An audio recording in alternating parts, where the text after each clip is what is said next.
Welcome back to our Student Hub Live Freshers event. Well, we're meeting some fantastic people, and that's not going to stop now. Let me introduce you to some members of our student support team. I've got the lovely Frank Farley here and the lovely Sian O'Reilly to meet you. Frank, if I may say so, what a fabulous hat you have there. Thank you. I thought it might just be a bit distracting, but I thought I'd just get it out especially for you, Karen, and the audience and our students Oh, today. thank you. No, we always like a nice hat, we do. Almost as good as a piece of cake. And Sian, welcome. Now COVID's Well, brought some challenges to our student support team. But on the plus side, I guess you can wear hats like that, which may not go down yeah. so well in the office. Tell us how it's all been talking to students and how your lives have been for the last sort of few months. Sian. It's definitely a lot more comfortable. I can, apart from today, fully in a dress, ready for work. It's nice. I can still do my same job working from home in comfort, sitting on my sofa. So here to help. Brilliant. That's absolutely wonderful. Lovely flowers there, by the way, also. Frank, how's Thank it you been very for much. you? Yeah, it's been a challenging listening to how our students have been impacted, some of the challenges that they've been presented with since lockdown. But no, working from home, it's been really interesting. Gives us that freedom to structure your own day, but also able to support students. You can just give that stronger support. I feel if you feel you're in an environment where you're more comfortable. So yeah, hopefully the students Yeah. have felt that. It's been amazing times actually, and the OU's been so very, very agile, adapting to things. But I guess one of the difficulties has been that, the student support teams are often in some of our regional offices with call centres, etc. So I guess, diverting all of those to people's landlines and working from home has been quite challenging. But we're talking very generally now because you talk to students in a range of different ways on the phone, web chat, etc. One of the things we've been talking about is when students would sort of seek support. So when should they come to the student support team? When should they be in touch? Can we start with you, Sian? Yeah, of course. So we always say straight off the bat, just pick up the phone, give us a quick call. Anything can kind of happen, especially with online distance learning. You can plan and plan and plan, but there's always something that's going to kind of pop up or kind of disrupt your study plan. So we just say, give us a quick call. We're more than willing. Never be scared. We will have a conversation with you, make you aware of all the different support options, and so you can go forward and make an informed decision. As long as you're happy, obviously we can give you all of those answers, and then you can go on and feel comfortable with your choice and know that that's the next step plan. So we say straight away, really, the best early intervention definitely leads to better outcomes. So just pick up the phone and just give us a quick call. Oh, that's wonderful, Sian. See, the thing, Sian, about you and I, we're being perfectly sensible, lovely settings, etc. I've even got my dog to come and join me. But yes, everyone's obsessed with Frank's hat. Rakula says, Yes. nice hat, Frank. Sasha says, wow, that hat. Jane loves it. Adita says, is that a King Kong hat? Samantha says, love the hat. Bianca says, loving the hats. So there we are, Frank. My next question's for you now. Um, what sorts of things could students do in terms of the student support team? One of the things that everyone's really worried about is falling behind in time management. So we're talking about tutors sort of being a source of support, but the student support team can be another source of support. And sometimes it's really useful for people to have a different voice from the one who is marking their work. Do you ever get involved with helping students with time management? We do, yeah. There's some excellent. Yeah, I mean that's a very good question, and we appreciate the tutor is obviously always the most important person within a student journey. But sometimes in the support team, we can supplement that support as well. And in terms of time management, there's lots of resources available through the help centre. The best one that we would probably suggest is a calculator, so you can really break your day down by the hour, how much time for sleeping, eating, studying, and try and plan ahead. So yes, you on paper we can try and support you to try and work out, where can you find the time that you need to keep on top of your studies. Brilliant. No, that's absolutely wonderful. And as we said, there are a whole range of ways that they can connect with you. But some students, we know that many students actually choose the Open University because they've got various disabilities. Some have social anxiety. We've seen people today who felt very anxious about things. And some people don't necessarily want to talk to somebody. So what sort of support can people get if they don't necessarily want to phone or chat to somebody? Is there online support that people can get? Absolutely. Sian. Yeah, Yeah. Sian, let's go to you Yeah. first and then Frank. Yes, definitely. So, like you said, there's multiple different ways to speak to us, especially for students that are anxious that don't predominantly like that face-to-face communication. I myself anything kind of outside of work, it's like, if I can just send a quick email, I will, rather than have to speak to somebody. But with something such as important as your studies and having those support options, one of my absolute favourites is our help centre. I tell all the students that I speak to, it's literally your best friend. Sounds cheesy, but it is. It has so much information on there. It goes between stress management techniques, study skills, IT support, library support, preparing, completing, how to submit your assignments. And it's also got, obviously, our biggest at the moment, our COVID support page. So any updates that kind of come in, it's got all the information on there. And even if it's just a brief overview, it will then say, please contact your student support team for more advice.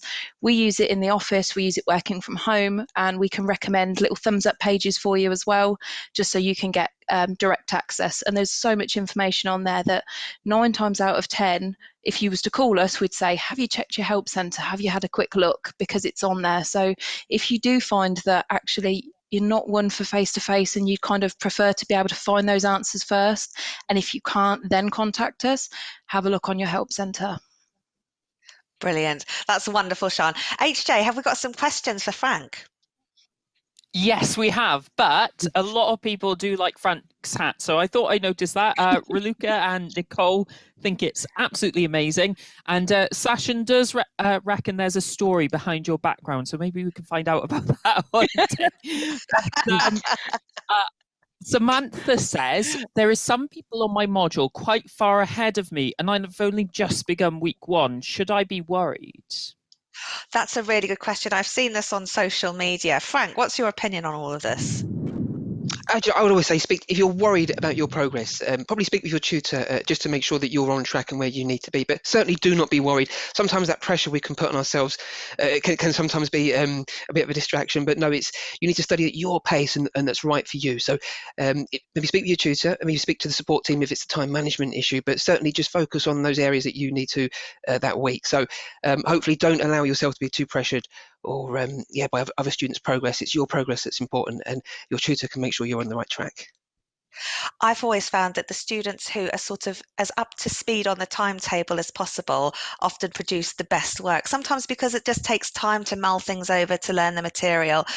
So there can be those differences. But some students get ahead because they may have an operation, or they may be going away, or some reason may mean that they need to get ahead. And so for some students, that's a really helpful strategy.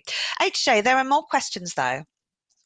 Yes, so there's a couple of questions that I'd like to just group into one nicely. So one question was, who should we inform if we have any health issues? Should it be the student support team or our tutor? And kind of linked to that, someone said they had a statement of health and adjustments last year. Will that go to their tutor this year?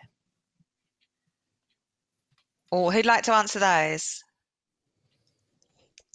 Do we take so the first question there, HJ, was regard. Sorry, HJ, that first question. Go on, you take it. You take it. I recall the first question was regarding. I'm sorry, HJ, I didn't recall the first question. The first question was if we have a health issue or disability, should we tell our student support team or our tutor? Thank you. Yeah, great question. It's always best to keep your tutor informed of your circumstances and how that may impact your study, but certainly do contact us here in the support. Maybe you didn't feel comfortable speaking or sharing what the circumstance may be with your tutor, but certainly call us here in the student support team. We can go through the raft of options. Sometimes if your circumstances allow you to maybe remain in the module but with a short break, we can explore that. If you feel that you need to take a break from that module and revisit that in the future, we can have that conversation with you as well. And if it does need to involve your tutor, we can either speak on your behalf or encourage that conversation between yourself and the tutor if need be. But certainly give us a call. Always share those circumstances with us here in the support team. Brilliant. And you often would create a profile for people as well, and those can be around things that can either be sort of continuous issues, or it may be something short term, like looking after or caring for a relative or somebody at home. Things may get very intense, things may calm down, etc. So things can fluctuate and change, but having that profile is really important as well, isn't it? Absolutely, yeah. The profile is absolutely key because that dictates what kind of support we can offer a student. So if you haven't declared a profile with us, please do get in contact with us here and make sure you've got a profile with our disability support team. That allows us to then understand what support and additional requirements may be needed, but most importantly, your tutor as well can be made aware of those. So, and as you said there, Karen, if it's not something that's a permanent, if it's just you're experiencing that temporarily, then as long as we can evidence that, then please do share that with us because we can, explore the support that can be offered to you. We have a duty to make sure all students have that equal platform. So if your study is being impacted, then please get in touch. That's brilliant. Well, I'm glad to say that 75% of people say that when things don't go to plan, they feel comfortable in asking for support, which is absolutely wonderful. It's really, really important to do that. And 74% have already looked at the help centre page as well. So that's, again, a really important thing for people to have accessed and done. HJ, what was the second question? I've forgotten it now. I hope you've kept tabs. I have kept tabs. I'm very good. So we did want to know if we've had a report or a statement of health showing adjustments before. Will that be given to our new tutor in our next modules? Brilliant. So this is where people have maybe created that profile we were talking about, and then where does that go? Does that be seen by the next tutor? Indeed, it cut out a little bit there, so hopefully I got the question, but yes. Once you've created a profile, that profile is based upon evidence. So if the evidence indicate it's a condition that's going to remain, then of course we will keep that on the profile, and that profile will be shared with your tutor. If there's any change to your circumstances or your profile, then always share that with us and your tutor, of course. But most definitely, if you don't feel you're getting the support that you need to keep on top of your studies, in module by module, then please do get in touch and we can explore that. Brilliant. That's lovely. I think we've got another question, HJ. Yes, just one final question, because I know there's loads in the chat we could ask you, and I know we've got limited time. So what we really want to know, because people coming in and out as well, is what are the different ways we can contact you? Some of us are a bit nervous contacting on the phone or prefer email, or some people in the chat have hearing problems, so would like to know what different types of methods we can use to contact you. Did you want me to, well, just very quickly to answer that one, on your homepage through the Help Centre, there is a Contact Us tab, and it will outline all the various forms of contact available. So whether there's the phone, whether there's web chat, whether there's an email, of course. So they'll all be listed in order in your Help Centre, how to contact, and it's specifically your own student support team. So it takes care of that for you and directs you right through to the most relevant people to contact. So yeah, have a look on your Help Centre, but we're aware that not everyone can pick up that phone. So that's why we do the email, web chat, as forums as well, so you can engage with forums. So there's lots of ways to try and avoid that phone if you need. Brilliant. That's wonderful. Sian, I wonder if I could ask you about the different skills, because we've mentioned some of the time management skills that you can sort of help with, and how you can help if things always don't go according to plan. But what about study skills for those students who've been saying, well, I'm coming back to study after a long time? How can the student support team with those, Sian? So again, the Help Centre being your best friend, it's got a whole section relating to study skills. So in terms of academic reading, because it's very different from if you're coming from GCSE or A-level, or if you haven't got those and you're coming straight into a degree-based subject, it can be very different in terms of the reading, the writing, the analytical skills that are required to do well on those modules. So there's a whole section in terms of what should I be reading, how should I be structuring my work, referencing. Obviously the library does sessions on online referencing as well. A lot of us may have never done Harvard referencing or Sconal referencing and various different referencing, so that's always a key session to make sure you're on, just to make sure you're getting it right from the off. But there's various different areas on there, and obviously we do offer access courses as well if you feel like you need a little bit of a step up before coming to degree level. Also, we've got Open Learn and Future Learn that provide free educational courses. Some are as short as 24 hours, some can span over 8 to 12 weeks, and they're all free, and you can go in and just familiarise yourself with the way the course is going to be presented in terms of online materials, study materials as well. So it lets you dip your toes into things before taking that initial big plunge at the end. Brilliant. That's absolutely wonderful, Sian. And just on the final sort of question, Frank, I wondered, if things go wrong for students, is it best for them to talk to their tutor or the student support team, or both? I would say always contact here in terms of understanding your options and what can be done in that moment. Then contact us here in the student support team. But you don't want to just downplay the role of your tutor. So if you would always share anything that's impacting you in your studies, perhaps with your tutor. But if you could always contact us here in the support team if you didn't want to go through your tutor, and we will go through all your options there with you, based and support you towards the best option for you of those based on your circumstances. That's wonderful. Well, thank you so much. And I'm sorry the internet signal. I've just got my wet cat in from the outside. I hope that was the cause of the error. She's trying to get on the keyboard, but she's not allowed to.